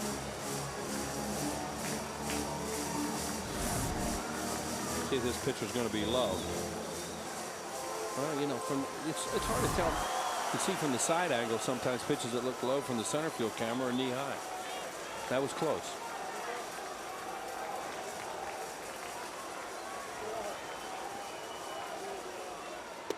On the inside corner, called strike 3, 9 strikeouts for Roy Halladay. He has stunned one Marlins hitter after another. He has faced 21 batters tonight. He has retired all 21. This is number 21. Halladay takes a no-hitter into the 8th inning. Phillies baseball is brought to you by Honda. Look for money-saving leases and low financing at your Honda dealer. By Southwest Airlines. Go to southwest.com. Grab your bag. It's on. And by your local Dodge dealers. Well, the breezes are blowing outside Sun Life Stadium. And the ball is moving every which way for that guy, Doc Halladay. He has a 1-0 lead as we go to the top of the 8th inning, and there's nobody getting near him in the dugout. I don't really talk to him too much on a normal day, but this is not a normal day for Roy Halladay. He has been as good as you can be with 9 strikeouts over 7 innings. And Clay Hensley takes over for Josh Johnson, who was equally as impressive in his own way through 7 for the Marlins. Yeah, when you look at the Phillies team that couldn't score runs, not able to get them any which way, they got a gift run here tonight to lead 1-0. Chase Utley, he was the one who hit the ball that led to the gift for the Phillies back in the 3rd. It was a ball off the glove of Cameron Maybin that scored Wilson Valdez with the game's only run. Chase is 0 for 3. And Hensley delivers a strike, and it's 1 ball and 1 strike. The Hensley we're talking about is Clay Hensley, the former San Diego Padre. Remember, when he was with the Padres, he was a sinker ball pitcher. Kind of came 3/4 when he was with the Padres. Not as much anymore. And that one's hit into center field. That's pretty well hit. Maybin going back has room. Oh, there's so much room out there. We said that about Citi Field. This is equally as deep at this ballpark. And 1 out. Especially in that area.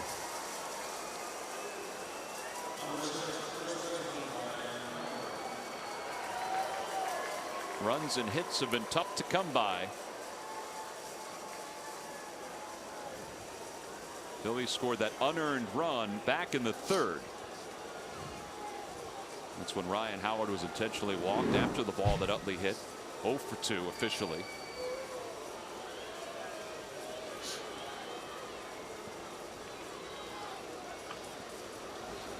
And he lays off a breaking ball, and it's 1-0.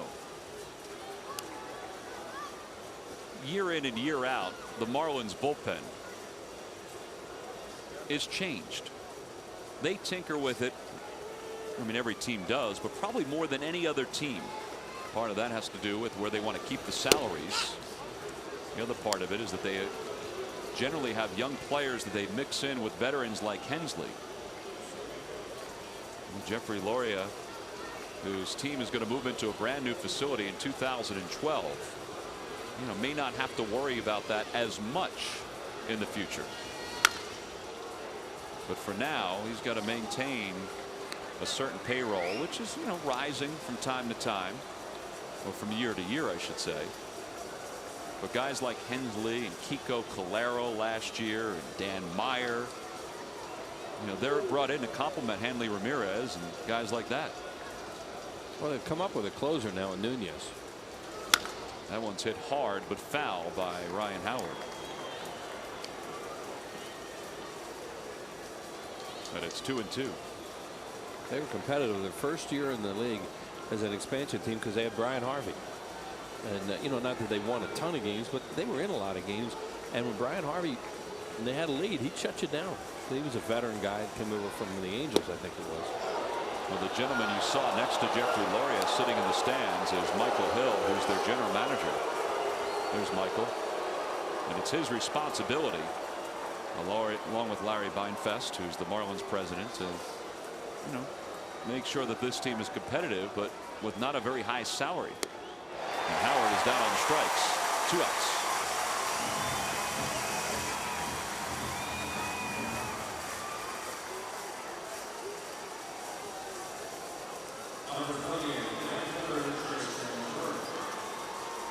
So 2 away, and that'll bring Jason Worth to the plate. Jason's hitless in 3 at-bats, a ground out and a couple strikeouts.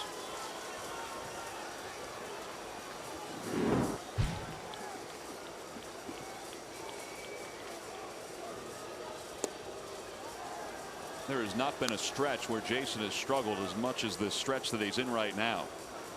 Humbling game. Yeah, and it's only been 9 games, but it does, as Will said, humble you. That ball is hit high in the air to left center, not deep, and Conklin makes the catch, and the Phillies go down in order here in the 8th inning. 1, 2, 3 go the Phils. We played 7.5. We head on to the bottom of the 8th, and Roy Halladay heads back to the mound. Bottom of the 8th inning, Phillies lead it 1-0. Roy Halladay will face 4, 5, and 6 for the Marlins. It's Jorge Cantu to lead it off for Florida. Cantu is 0 for 2. He has struck out and he's grounded out. Oh, man. He just gets out of the way of that one. It's 2-0. That ball was not only coming at 92, but it was moving. Yeah, with those blousy uniforms, that looked like I had a chance to nip him.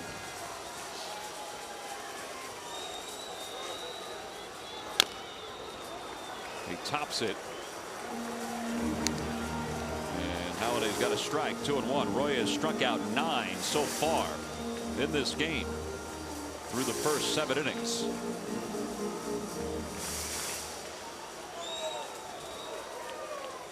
Hit hard toward third. Flag down on 1 hop by Castro. The throw is in time to get Cantu. 1 out here in the 8th inning. Boy, Halladay walked right off the mound towards Castro and gave him a nice going.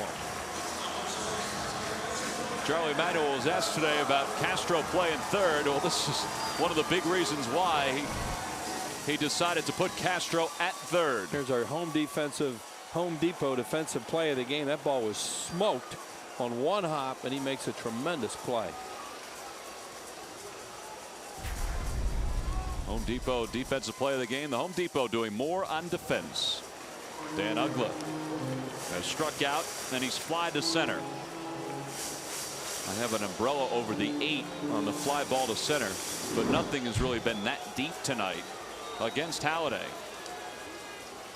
And he takes one at the knees for a strike. It's 1-1.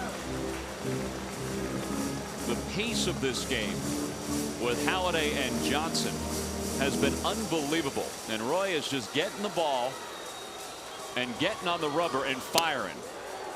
And he just misses with a curve, and it's 2-1.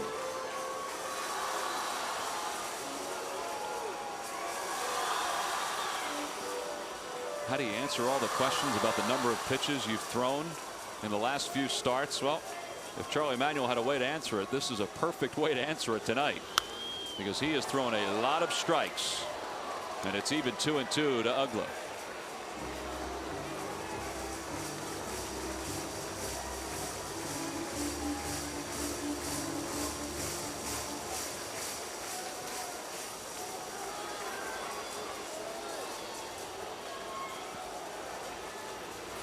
On the outside corner, strikeout number 10 for Halladay as Uggla goes down looking. That was a strike, too. That ball came running back. The last time the Phillies had a no-hitter, it was Kevin Millwood at the Vet against the Giants on the 27th of April, 2003, and it was Ricky Ledee who made a couple of really good catches to help preserve the no-hitter. That was Marquise Grissom. Hit those balls, too. And there it is, the final out. A big hug from Jim Thome. 2 big guys right there enjoying what was a beautiful day at the ballpark. Cody Ross, the hitter. And he pops the first pitch up foul into the seats. 0-1.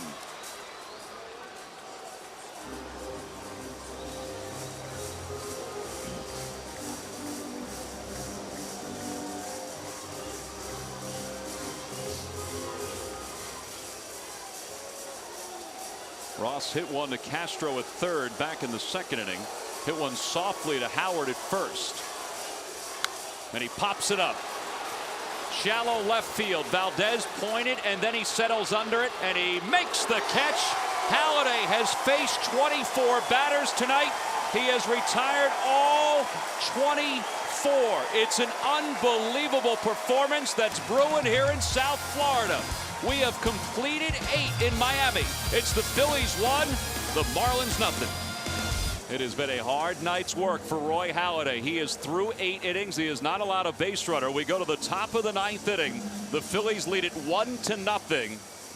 This man has been on the precipice of history during the course of his career, and he has spun an unbelievable outing tonight. Very few have gone near him in the dugout. Very few go near him anyway, but look at that line. 10 strikeouts over 8 innings, no hits, no walks. And as we go to the top of the 9th inning, Leo Nunez is on for the Marlins, and Raul Ibanez leads it off for the Phillies.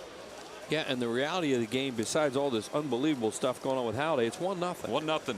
So they're going to use Nunez here to keep it to a 1-run game. Very good point. Try and keep it to a 1-run game at home. This is some game. We started it as a pretty good matchup here tonight. These two right-handers. And it's not been bad. And we always say when we have these kind of matchups, well, on paper it's this, on paper on that. Very few times does it turn out to be like this. It's been pretty good. Yep. Josh Johnson, the starter for the Marlins, went the first 7. Clay Hensley pitched the 8th. And now Nunez here in the 9th inning. The man is a thinker, and you wonder what he's thinking about right now. You know what he's probably thinking about? Brett Hayes, Cameron Maybin, and a pinch hitter in the bottom of the 9th inning. He's thinking about winning a game, too. Yep. 3-0. He got the green light, and he rolls it right inside the first base bag. 1 away.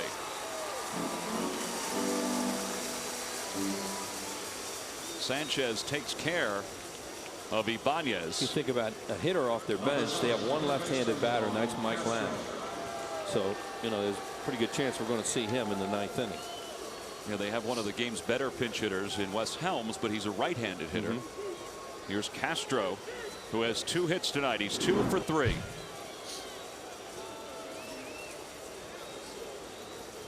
He doubled back in the 2nd, flied out to center in the 4th, and singled in the 6th. And he hits it in the air to right. Pretty deep, but it's playable for Ross. That is no man's land out there in right. 2 away in the 9th.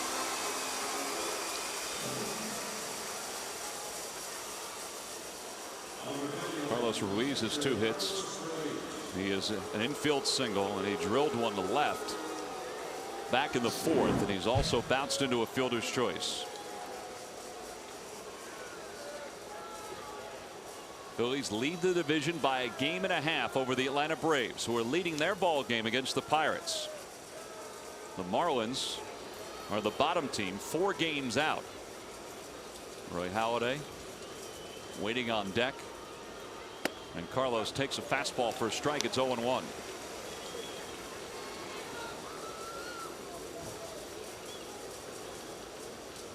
Leo Nunez has had a good year for the Marlins, an ERA of 2.21.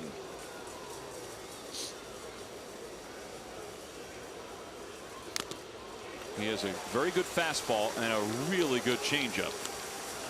And he's ahead 0-2 to Ruiz. They got him in a deal for Mike Jacobs from the Kansas City Royals, and what a find he became. Speaking of fines. Yeah, well, he was kind of guaranteed. Yeah, he was. He's been pretty good before he got in this uni.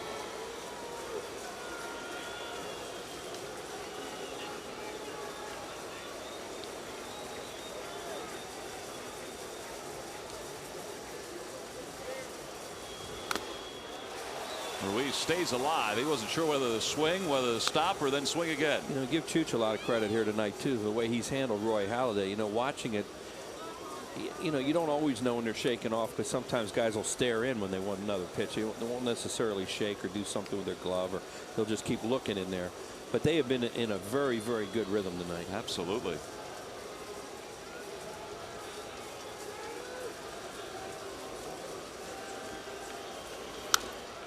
Again, he fouls it off. There remains no balls and 2 strikes. Let's face it, it's important whenever a pitcher puts together the night that Roy Halladay has put together, you know, that the defense plays sound behind him, and he's gotten some good defensive plays. There was one by Chase Utley earlier in the game to his left on a ball that just kept on scooting to his left that he tracked down. The play by Castro over third, but then, you know, sometimes you see all those highlights of the sound defense behind him. You kind of forget about the catcher. Yeah, that's why I wanted to bring that up about him. What a good job he's done tonight. It's also given him a few extra moments to catch his breath in the on-deck circle with these foul balls. Pitchers and catchers, there's a rhythm involved, and especially with a veteran guy. This guy, Moyer tomorrow, they don't want to be out there shaking off. You know, they have a game plan. They go over with a catcher and the pitching coach before the game. There's Jamie, and they want to execute it.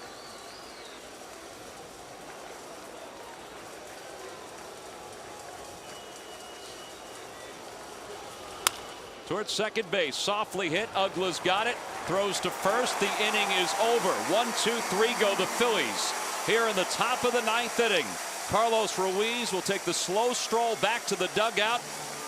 The Phillies as a team will start to settle down into their positions as we go to the bottom of the 9th inning. Roy Halladay has a 1-0 lead. He has faced 24 batters so far, and he will go back to work without allowing a base runner. And let's see how he's gotten to this point so far, Wheels. Well, he came right out of the chute with great stuff here tonight with strikeouts in the first inning. Here's Coughlin. He thought this pitch is outside. It's right on the corner. He threw the bat away. Eventually struck out. There's another strikeout. He has 10 of them so far. He got Cantu.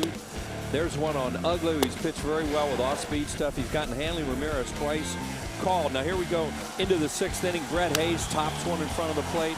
And then here's this ground ball. That is a very close play at first, and a good play by Valdez. Now here we go to the 7th inning. Strikeout again on Coughlin away. Here's a fly ball on Sanchez on a 3-2 curveball, and then Ramirez again locked on a 3-2 fastball in the inside corner. We go to the 8th inning. Tremendous play here by Juan Castro. Circle that baby. And then he strikes out Uggla again, looking on a fastball that tailed back over the plate. And then that pitch right there is popped up by Cody Ross to Juan Castro, who squeezes it, and that's a pretty good inning. How about the splits for Roy Halladay? 7 groundouts, 7 flyouts, and 10 strikeouts. Bottom of the 9th inning here at Sun Life Stadium in South Florida. The Phillies with an unearned run in the top of the 3rd lead it 1-0. Roy Halladay has faced 24 batters tonight. He's retired all 24. He has had a handful of 3-ball counts and a handful of 3-2 counts tonight. But he has been around the plate, and when he's needed a strikeout, he's gotten a strikeout. Now, the last no-hitter here in South Florida was from tomorrow's starting pitcher, Anibal Sanchez, September 6th, 2006. And who can forget the ground ball to shortstop that finished it off, and how long it took for this throw to get over to first. And the no-hitter was complete by Sanchez. Here's Mike Lamb coming up right out of the chute. Mike Lamb will pinch hit for Brett Hayes to lead off the bottom of the 9th. And a breaking ball a little low, and it's 1 ball and no strikes.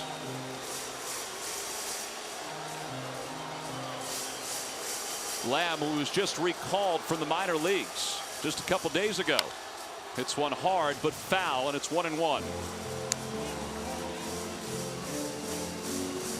Overall, he's batting .211 with no homers and 3 RBIs. And he's had 14 at-bats against Halladay for his career.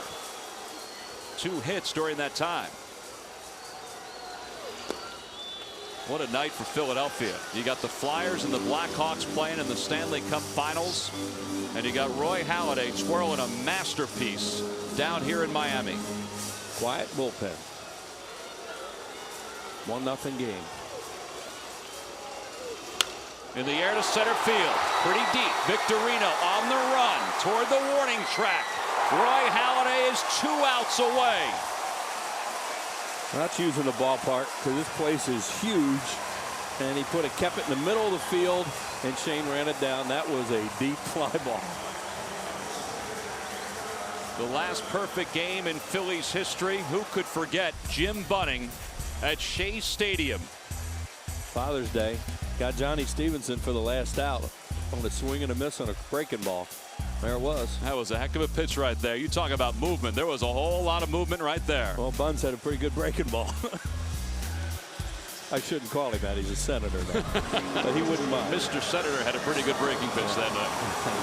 Halladay just standing on the mound. There's Cookie Rojas. Where was he when that perfect game was thrown? Well, he was playing shortstop and played a little left field that day. He was 1 for 3 behind Jim Bunning. Yeah, Wino came in that game. Bobby Wine played short, and Tony Taylor was the second baseman. Wes Helms will pinch hit with 1 out here in the 9th inning. Maben was up at the plate and they called him back. And Helms takes one at the knees for a strike. It's 0-1. Josh Johnson went 7 for the Marlins. He allowed an unearned run. He struck out 6. Roy Halladay hasn't needed any help tonight. Swing and a foul tip. It's 0-2. So many folks say he's not a strikeout pitcher. Well, he's got 10 tonight. It's a great shot of the bench. Ooh. And it just missed.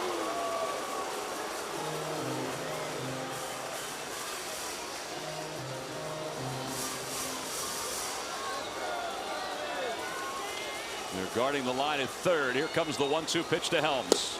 On the inside corner, strikeout number 11. And Halladay is 1 out away from completing a perfect game. Wow. It's going to be Ronnie Paulino. 3 straight pinch hitters. Boy, he is just painting. Well, that's the way he's been all night. You know, he had a home plate umpire who's had corners on the plate tonight, and he's taking advantage of it. Paulino, a 5-game hitting streak. Swings at the first pitch, and it's no balls and 1 strike.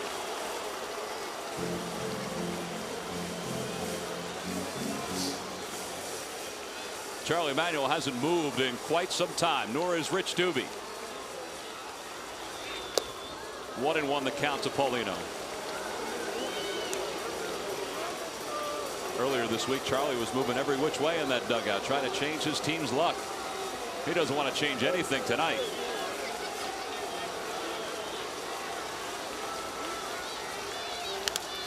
1-2 the count.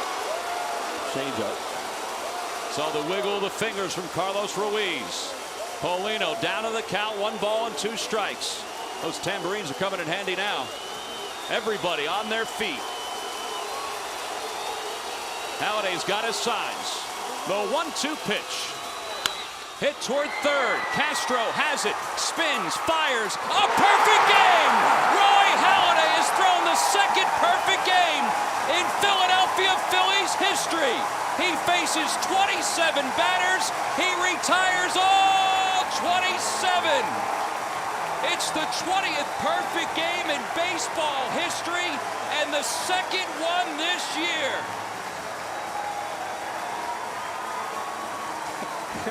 He finally smiles, boy. Boy, this is a throw. That man has seen so much during his career. These fans, well, they probably believed from the 4th inning on. What a night here in South Florida as Roy Halladay has thrown a perfect game. He didn't crack a smile all night long. He can crack as many smiles and as many bottles of champagne as he wants to now. What a throw to watch that. Unbelievable. Boy, you know, come to a Major League Baseball game, you tell people you never know what can happen when you show up, and tonight you thought you might see a pretty good pitching performance. Oh. A perfecto in a Phillies uni. Wow. They call it Super Saturday here at South Florida. Well, when they called it that, I'm not sure if they expected this. Look, they may be going out to try and get the pitching rubber right now. See Frank Koppenbarger out there talking to the ground crew, and they may be asking for it. Here's the final out. Looked like a cutter away. Castro, and here's Halladay. Yeah, that's about as emotional as he gets, huh? Oh boy, oh boy. How about Carlos Ruiz? We'll set it. What a night for Carlos. You don't think he's taking pride in this? A perfect game. Unbelievable. Yeah, here it is again. Off the end of the bat, it wasn't hit real hard, but he knows he has a lot of time, does Castro, because the catcher's running. And he took his time and made sure he made the right throw. And, you know, now they're going to have a concert here, and the lights are going off in this place. But unbelievable night, Tommy. Well, let's go down quickly to Sarge, who's with Roy Halladay. Sarge, take it away. Hey, guys, thanks a lot. Roy, 27 batters, 27 outs. Tell us a little bit about it. I don't know what to say. You know, we felt like we got in the groove early. And, you know, about the fifth or sixth, I was just following Chooch. You know, I can't say enough about the job he did today. Mixed pitches. You know, for me, it was really a no-brainer. It was, you know, once we got to the fifth or sixth, I just followed him.